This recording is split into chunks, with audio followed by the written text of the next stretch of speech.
Hello, friends. This is Dave Hurwitz, executive editor at ClassicsToday.com, here with random reviews from the Overflow room. And we're on the last 3 videos, oh boy, concerning Stravinsky. We're going backwards in alphabetical order. And so here we are. I'm piling through Stravinsky, and we'll get through this, I think, reasonably swiftly. So here is, today's batch of Stravinsky's, and let's see what we have. We have so much Robert Kraft stuff. It's really unbelievable. We have Pulcinella and the Fairy's Kiss. I mean, he did this stuff for Naxos. He originally did it for Music Masters, and he did some for Koch, and it all got mixed up, and I can't keep track of it, and recoupled, and oh gosh. Anyway, these are very good performances of Pulcinella and the Fairy's Kiss. Both of them are complete. It's a long disc, 78 minutes on Naxos. Really terrific if you're looking for these two works, both of which are based on music by others. As you know, Pulcinella was supposedly based on music by Pergolesi, but only a tiny bit of it is. Most of it is reworkings of trio sonatas by Domenico Gallo. And I did a whole video about that and compared them. It's very, very interesting to hear. And then the Fairy's Kiss. Oh, it's based on Tchaikovsky. Beautiful, beautiful derivative works. Not derivative, but they're, because they don't sound like the thing that they're derived from particularly. I mean, they sound like Stravinsky, but they are wonderfully beautiful tributes to the Italian Baroque and to Tchaikovsky, who Stravinsky loved unabashedly. So there's that. Then we've got more Robert Kraft, Symphony in C, Symphonies of Wind Instruments, Concertino for 12 wind instruments, the Pastoral for violin and woodwind quintet, the Volga Boat Song, and L'Histoire du Soldat. Now this is on Koch, and really, is it all of L'Histoire du Soldat? Let me see. Yes, it is. It's the whole shebangy. 24 minutes of it. And I think it's the whole, no, it's not the whole shebangy then. If it's only 24 minutes, I don't even remember. Frankly, I don't remember. The value for me of these things was that it's the suite. The value for me of these things was that you get all the little things that Stravinsky did, all those little sniglets and stuff, done by other people aside from Stravinsky himself, or those versions in the complete Stravinsky box on Sony. So, new recordings, you don't really hear some of these pieces all that often. So this is very nice to have.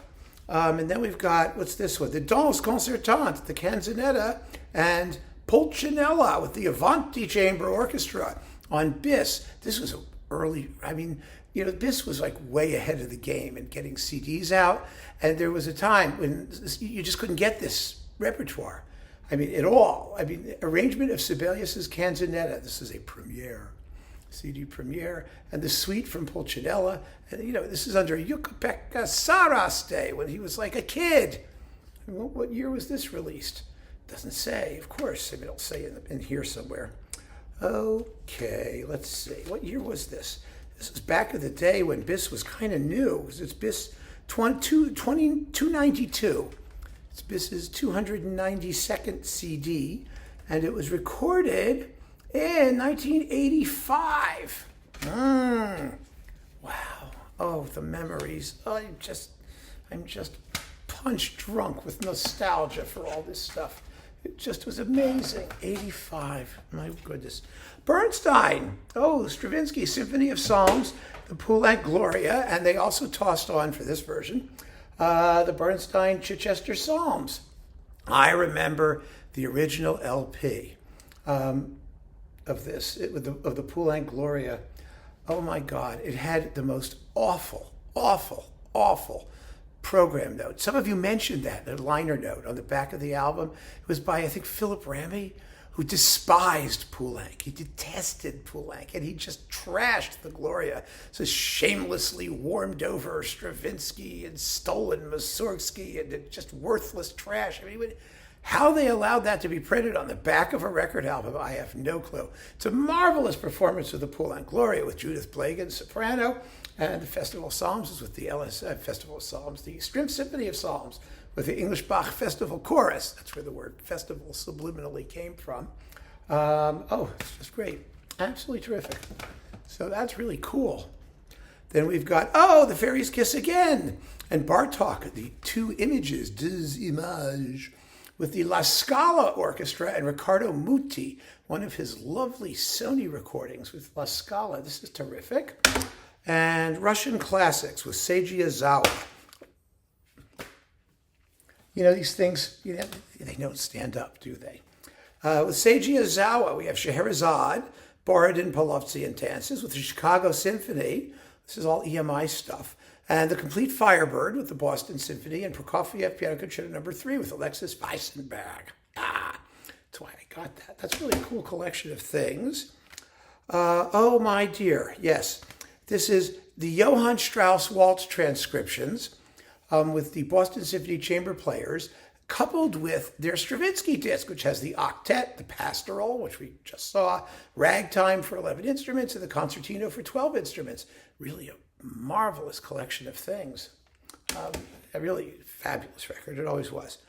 And now we have, this is a super fun thingy. I love hearing all the Stravinsky with the Czech Philharmonic for the tangy Slavic textures of the Czech instruments back in the days when, the wall was still up. And we got Petrushka, Jeu de Cartes, and Fireworks, Feu d'Artifice, with the Czech Philharmonic on Petrushka and Jeu de Cartes, the Prague Symphony Orchestra with Zdeněk Kozler in Petrushka, Gaetano Dologu in Jeu de Cartes, and Smeta Czech in Fireworks. It's really just nifty to listen to. The thing about these, even if they're not the best performances, they're different in a good way and fun to hear. That's why I just enjoy it. Oh, look, here's a strange disc. It's called Neoclassicism. It's on Japanese DG 20th Century. And you get Busoni, the Saraband and Cortege, with the Staatskapelle Dresden under Sinopoli, Stravinsky's Pulcinella Ballet Suite, and Hindemith's Mathis der Mahler Symphony, both with the Israel Phil and Leonard Bernstein. That's a rather cool thing, isn't it? The reason, the Saraband and Cortege by Busoni is hardly neoclassical. Well, it's a Saraband. I guess that makes it neoclassical. One of the fun things about some of these back in the day with different, sort of national or regional offices of the major labels was that you could find these very interesting couplings. And they're all reissues, but they did it for their local market. And they were chosen, some of these organizations had people with, well, let's just say a little bit more perspicacity than others. And so, occasionally you'd find like these really cool reissue series and things at low prices of stuff that was otherwise unavailable or out of print. And it's really that's one of them. That was one of them, one of those nifty things that they threw together. And who knows if they knew what they were doing or not, but it worked out. Oh, yeah. Okay, Durati, London Symphony, Firebird. Classic reference recording of the Firebird. And it's also got Fireworks and the Tango and Scherzo alla Russe and the Song of the Nightingale Symphonic Poem. This has got to be one of the great Stravinsky discs of the universe on Mercury Living Presence. Yes, it's delicious. And it's, of course, in the... Oh, here's more Firebirds. This is another great Firebird. This is of course, Boulez and the New York Phil. Also one of the great Firebirds in the history of Firebirddom. And what's it coupled with?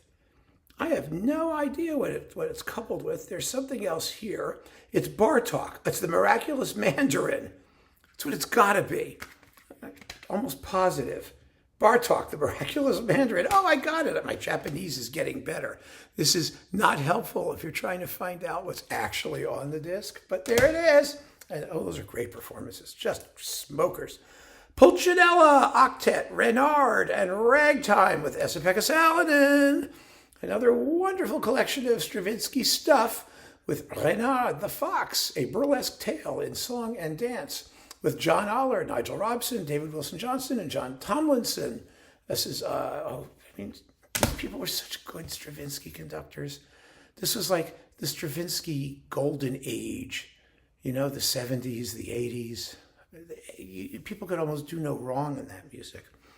One of my favorite Stravinsky albums, Robert Kraft, Stravinsky, 3 Greek ballets. This is one of the best things Kraft ever did in his Stravinsky edition for Naxos. You get Apollo, Agon, and Orpheus, and they are magnificently done with the London Symphony, the Orchestra of St. Luke's. It's such a wonderful way to hear all these pieces. The coupling is inspired. The concept is fabulous. It works. They're well contrasted, interesting pieces. Agon at the beginning of Stravinsky's serial 12-tone phase, but very, very listenable and enjoyable and recognizable as Stravinsky. Apollo is that, pure white string tone thing, which is often sticky and gross, but not when Kraft does it. And Orpheus, which is gorgeous, has a harp. We love the harp. It goes blink, blink, blink, blink, blink, blink. It's beautiful. Oh, another classic Stravinsky. Oh, yeah. The Muti Philly Rite of Spring. Savage, thrilling, amazing, with an equally fine pictures in an exhibition on EMI. Oh, boy, we need a big booty box. Oh, we had it, didn't we? I'm just so used to saying that now. Yes, it was in the big booty box. And we've got Seiji Ozawa's Rite of Spring with Chicago, one of the all-time great ones. There's only one little sort of moment of smeared ensemble at the beginning of the sacrificial dance that lets you know that these people are human. But otherwise, it's savagery incarnate. It's just marvelous. And you also get fireworks, and then the Firebird Suite with Leinsdorf and the Boston Symphony. Not that we care. Petrushka and the Rite of Spring with Cleveland and Boulez. On DG, his Sony ones were better. That's all I need to say. Boulez did not age well, mostly. He did in Ravel. He aged okay, but as often as not. He was still very good. These are wonderfully refined and well-played, well-recorded performances, but the Sony ones were just slamming, and he doesn't beat him here. No, he doesn't. And another Petrushka with Orpheus, with Esa-Pekka Salonen and the Philharmonia. Exciting, young, fresh, razor-sharp performances. Amazingly recorded. Yo, and here we have it again. See, I have dozens of these. This is the Ottmar Sweetener Rite of Spring that I talked about in our previous Stravinsky video. I just keep these around because you can't have too many. You can't keep a couple in the kitchen, a couple in the bathroom, one or two in the broom closet, one in the laundry room, because it's just such an exciting Rite of Spring with Staatskapelle Dresden. And the Jeu de Cartes with Herbert Kegel is also excellent. And, it's just wonderful. The Anne Churl Stravinskys. Oh, yes. Oedipus Rex and Symphony of Psalms. It's the reference recording of Symphony of Psalms. It's just extraordinary. And the Oedipus Rex is just as good. It won a Grand Prix du Disque de l'Académie du Disque Français. Yay! And the Orphée d'Or de l'Académie du Disque Lyrique, if you care. And it's all like Czech people doing it, and they are wonderful. It's just wonderful. And we have Petrushka and the Rite of Spring with the Czech Phil and Anne Churl, which are classic performances that I've shown you previously. I had them on Japanese Denon Superphone issues, I believe, last time we saw these. But that was the Superphone Gold Edition, and now I have to try and put these away and see if I can get them in there. We only have one more disc to go, but wanted to get those up there to see if we have room or if I have to do... Oh, yeah, look at that. It fits. No extra little gappy thing that I have to try and find one of those, little paper sleeve things to shove in there. Oh, yeah, this one. Stravinsky with Chicago and Schulte. Symphony in 3 movements, Symphony in C, Symphony of Psalms. This is in memory of Sir Georg Schulte. So this came out just after he passed away in 1997. This is 1999. And I have to say, they're not bad. They're not great. They're okay. The fact of the matter is once Schulte got around to some of this basic repertoire stuff, he was a latecomer, and there wasn't much need for more. And his performances were good, but they weren't so distinctive that they really kind of, made you sit up and take notice. Nor were they that well recorded for some reason. Decca in Chicago digital was always not too wonderful. So that's it, my friends. That's that pile of Stravinskyiana. Stay tuned for the next one. We're getting to the end, as I said, and keep on listening. Take care.